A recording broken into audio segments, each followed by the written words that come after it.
Saudara-saudari yang kekasih dalam nama Yesus Kristus, marilah kita membuka Alkitab kita.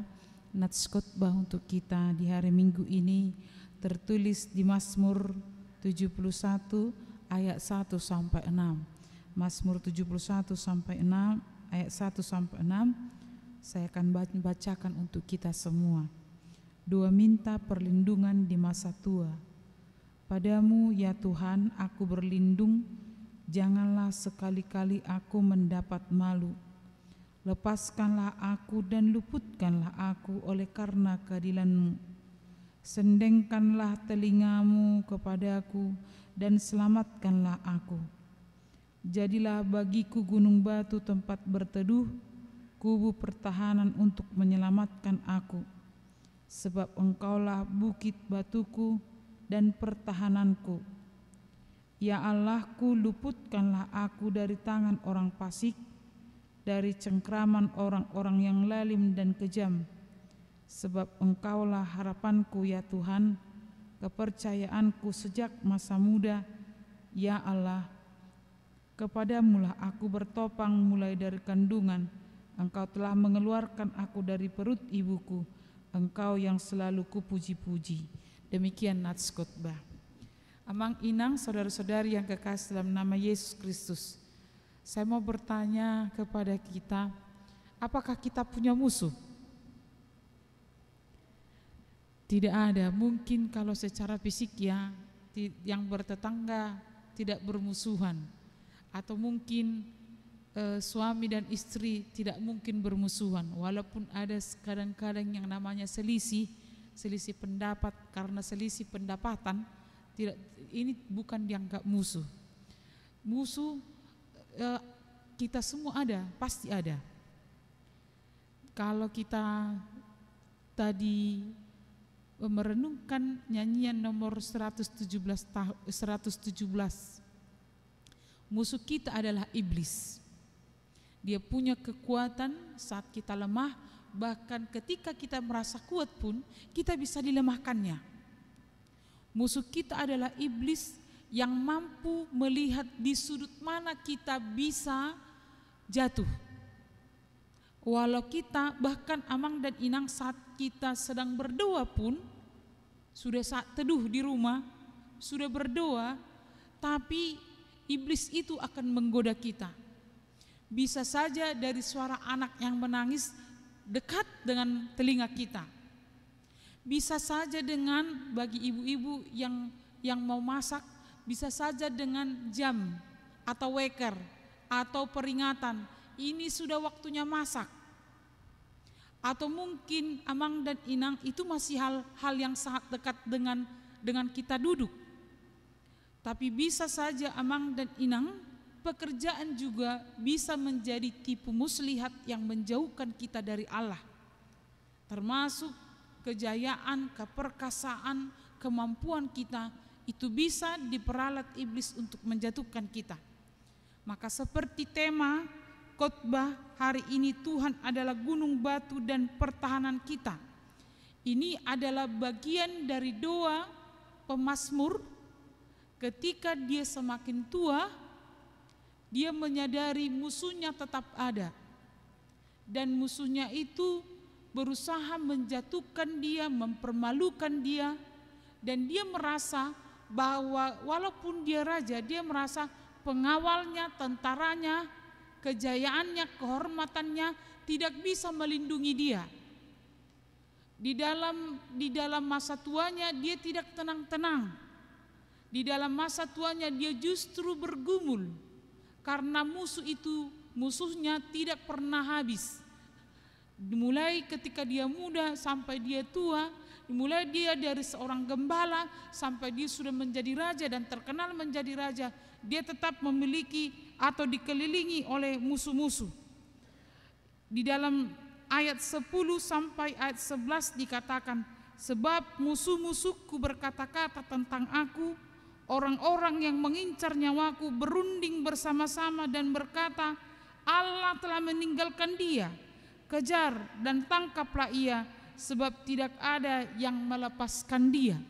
Jadi ternyata di dalam kepemimpinannya pun ada yang berusaha menangkap dia, menjatuhkan dia.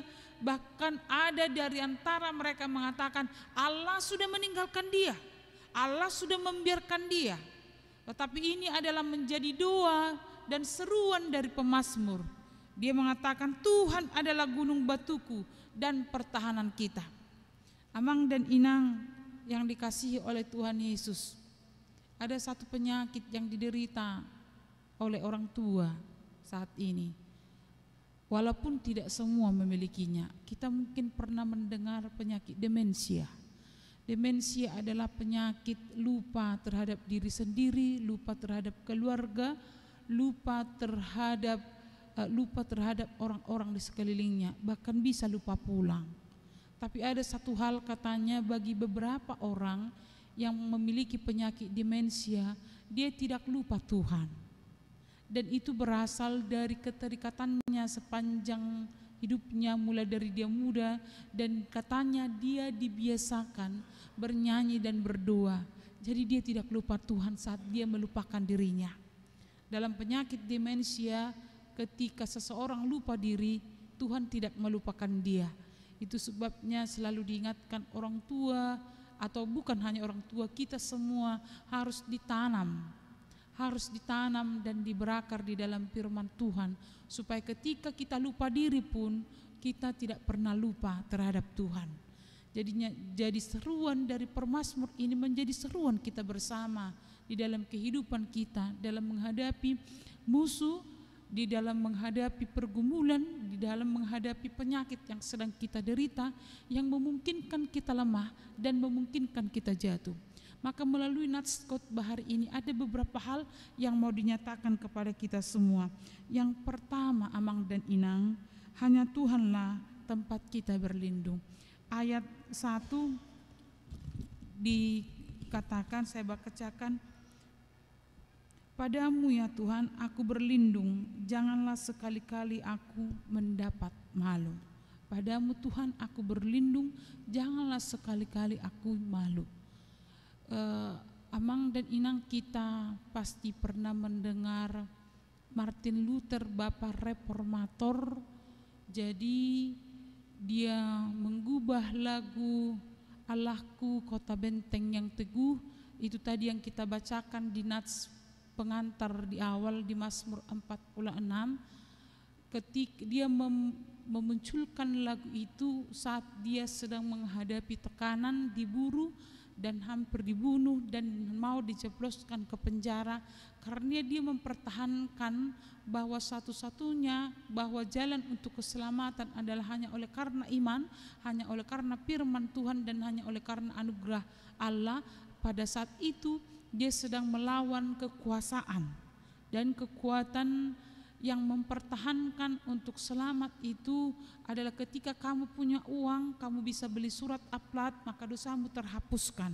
Jadi di dalam penderitaan, di dalam pergumulan, dia mengarang lagu dari Mazmur 46 ini. Dia mengatakan bahwa Allah adalah kota benteng, artinya tempat perlindungan yang teguh saat semua goyah. Maka seruan ini menjadi seruan kita, bahwa Tuhan adalah kota benteng. Yang namanya kota benteng atau gunung batu itu adalah kalau katanya latar belakangnya gunung batu itu adalah gambaran sebuah bukit yang dipenuhi oleh bebatuan yang keras yang bisa membentengi manusia dari segala serangan musuh. Jadi sama seperti pemazmur hari ini menjadi seruan kita bersama. Tuhan adalah gunung batuku, tempat perlindunganku. Tempat perlindungan. Apa yang menjadi tempat perlindungan kita saat ini? Rumah.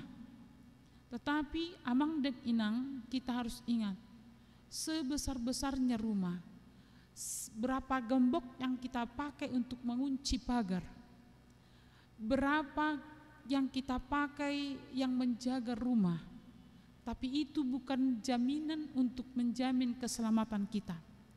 Dalam peristiwa kebakaran yang di California, Hollywood adalah kota para artis, rumah yang megah, pusat perfilman Amerika. Tetapi ketika api melalap mengelilingi kota Hollywood, yang terjadi adalah Amang dan Inang, banyaknya rumah yang terbakar, banyaknya korban, banyaknya harta benda yang hangus. Tidak ada yang bisa menjamin keselamatan kita, tidak ada yang bisa menjamin bahwa kita akan aman-aman di dalam kehidupan kita, karena safety kita yang paling utama adalah Tuhan. Rumah megah masih bisa dirampok, rumah megah masih bisa bocor listriknya yang menghanguskan. Tempat yang mungkin ternyaman yang kita singgahi itu juga belum tentu bisa safety, belum tentu bisa menjamin keselamatan kita. Maka seperti pemazmur, hanya dengan menjadikan Tuhan sebagai pelindung, tempat kita berlindung, tempat kita ternyaman. Kalau masalah itu pasti ada, pasti ada.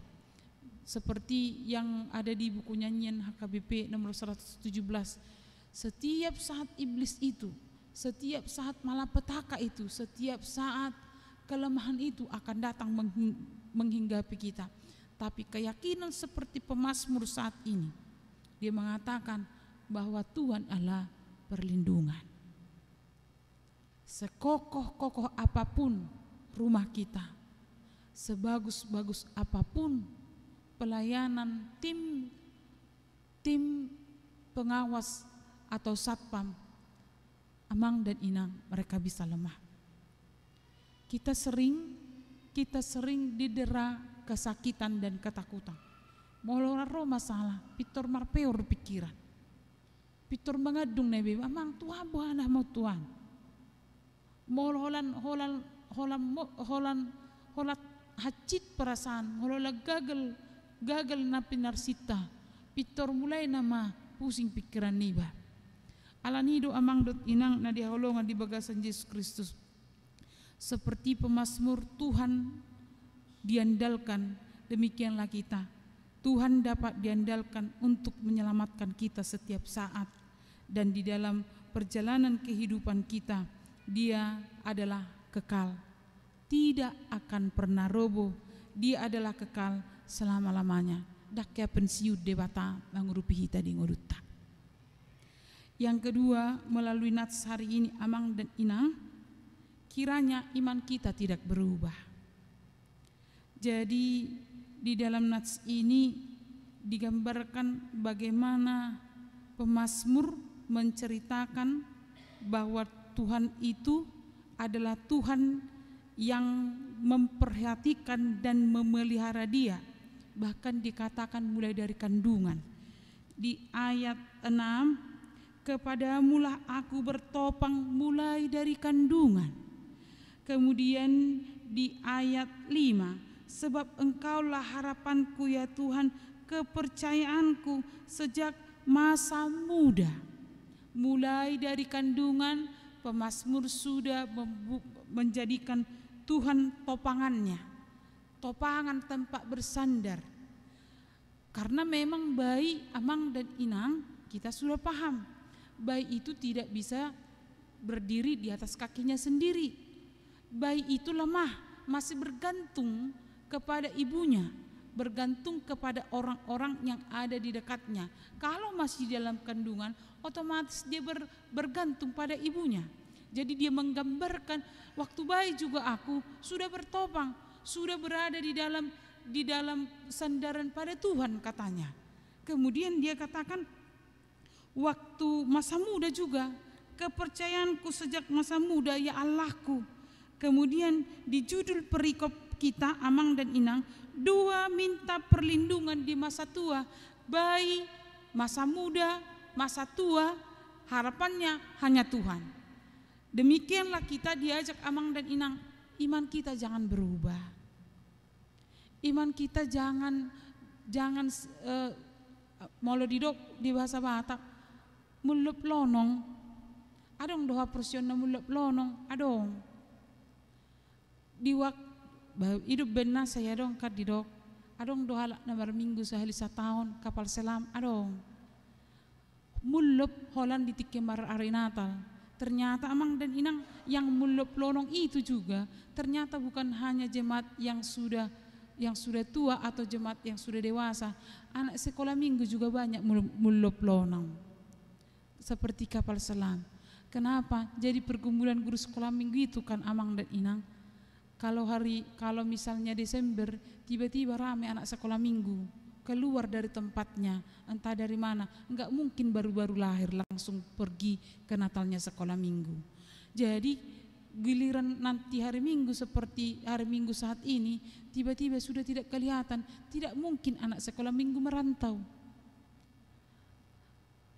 Jadi ketika mulai dari kecil mereka sudah dibentuk seperti itu, maka ya bagaimana mungkin mereka bisa menyaksikan iman mereka mengatakan mulai dari kecil sampai masa aku tua Tuhan adalah tempat topanganku, karena tidak dibiasakan dia di gereja mulai dari kecil.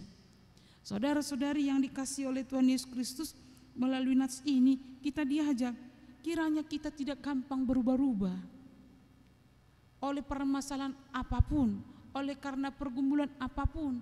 Biarlah iman kita terarah hanya kepada Tuhan. Karena apa? Karena Tuhan itu tidak pernah berubah.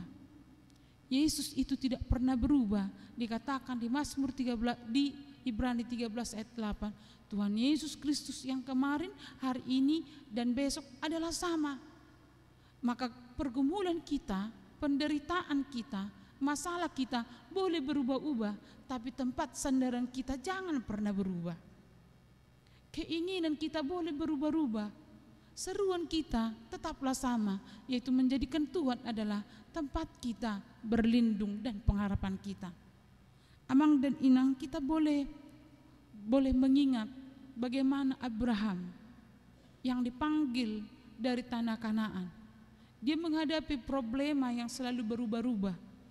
Dia orang berdosa, tapi satu hal yang boleh kita tiru dan contoh dari Abraham adalah walaupun dia kadang jatuh, walaupun kadang dia harus sepertinya meninggalkan Tuhan, sepertinya ditinggalkan Tuhan juga, karena setelah dipanggil janji Tuhan baru ditepati 10 tahun kemudian. Tapi satu hal Amang dan Inang, imannya tidak berubah. Ketika kita pada masa muda percaya pada Tuhan, ketika kita masa dewasa tetaplah percaya pada Tuhan.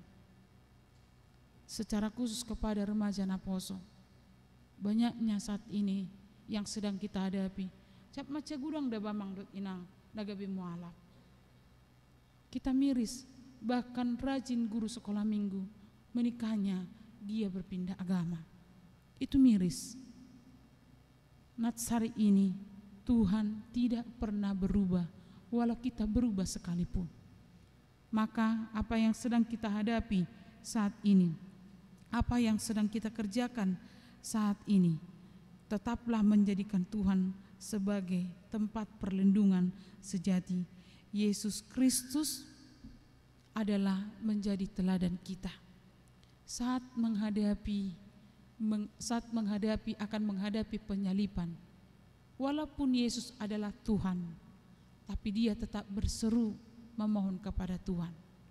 Dan kita juga diingatkan tetaplah berseru kepada Tuhan setiap saat. Sediakan waktu yang terbaik, waktu sebelum segala sesuatu dimulai. Firman Tuhan mengatakan di Markus 1, pada pagi-pagi benar Yesus pergi untuk menyepi, untuk berdoa kepada Allah. Yesus yang adalah anak Allah tetap berdoa dan berseru kepada Allah, apalagi kita manusia yang lemah dan gampang jatuh. Amang dan Inang yang dikasihi oleh Tuhan Yesus Kristus, melalui firman Tuhan hari ini kita diingatkan lamol donuang porsea akan aposo. Anak-anak kita sekarang makin sulit percaya pada Tuhan, tetapi mereka gampang stres. Bahasa mal nasida porsea. Alanung nga adong gadget nagabi perlindunganna. Segala sesuatu kesulitan hidup tinggal searching. Segala sesuatu yang dibutuhkan tinggal searching. Malas mahalakin waeng marsaur tu gereja.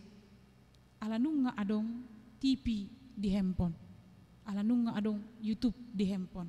Parjamita, utabo siya parjamita di gereja. Lebih nyaman, tidak harus mandi baru ke gereja. Alina murambung gilnuai. Karena beriman itu perlu perjuangan, bukan kemudahan. Iman bukan tentang kemudahan dan apa yang enak didengar.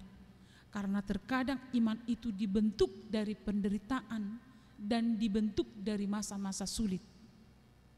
Saya selalu ingatkan para guru malua untuk tetap membawa Alkitab. Jangan pakai handphone atau yang namanya handphone suci. Karena ternyata ketika kita membuka Alkitab Amang dan Inang, kita sedang diproses untuk sabar, mencari dan mencari. Ketekunan itu tidak sekali dilakukan, tetapi terus menerus. Iman itu harus terus menerus berkembang, tidak pernah mudah. Maka firman Tuhan hari ini, jangan pernah berubah iman dan kepercayaan kita, walau zaman berubah, walau teknik berubah, walau orang berubah, tapi iman kita jangan pernah berubah. Sehingga pada nantinya ketika kita sama-sama dimenangkan, kita boleh sama-sama menyaksikan. Pada waktu aku masih bayi dalam kandungan, aku bertopang pada Tuhan. Dan ketika aku masih muda, aku bergantung pada Tuhan. Dan ketika aku tua, aku tetap berada di dalam Tuhan. Kita sama-sama dimenangkan di dalam Tuhan dan dikuatkan di dalam Tuhan. Amang dan Inang, secara khusus hari ini kita akan berdoa bersama-sama untuk menabur benih. Ini adalah cara gereja untuk mendampingi jemaat memulai segala usaha dengan doa, untuk menanam benih. Benih kita berbeda-beda. Benih adalah simbol dari apa yang harus kita tanam. Walaupun ini adalah ada cabai, tadi mungkin ada yang bilang di konsistori, kecil kali potku ya, malu aku bawanya katanya. Yang namanya benih tidak langsung berbuah dia kan Amang Inang. Benih itu dari hal yang kecil. Kita juga berdoa dari rancangan, dari rencana, dari pekerjaan, dari yang kecil kita bersama-sama mendoakan harapan kita di tahun ini itu semua berkembang dan berbuah. Dan ketika kita sedang capek-capeknya dan kemungkinan akan ada kegagalan, tapi di dalam kegagalan benih yang kita tanam dalam pekerjaan kita, rancangan usaha kita, marojol pe Amang dot Inang benih doi. Di rumah sakit pe Amang Inang benih doi. Alani rak martangia kita. Anggiat mama suma debata. Disudi akana taula di bagasan sataunon. Songodalan di debata manarihon parngoluatta.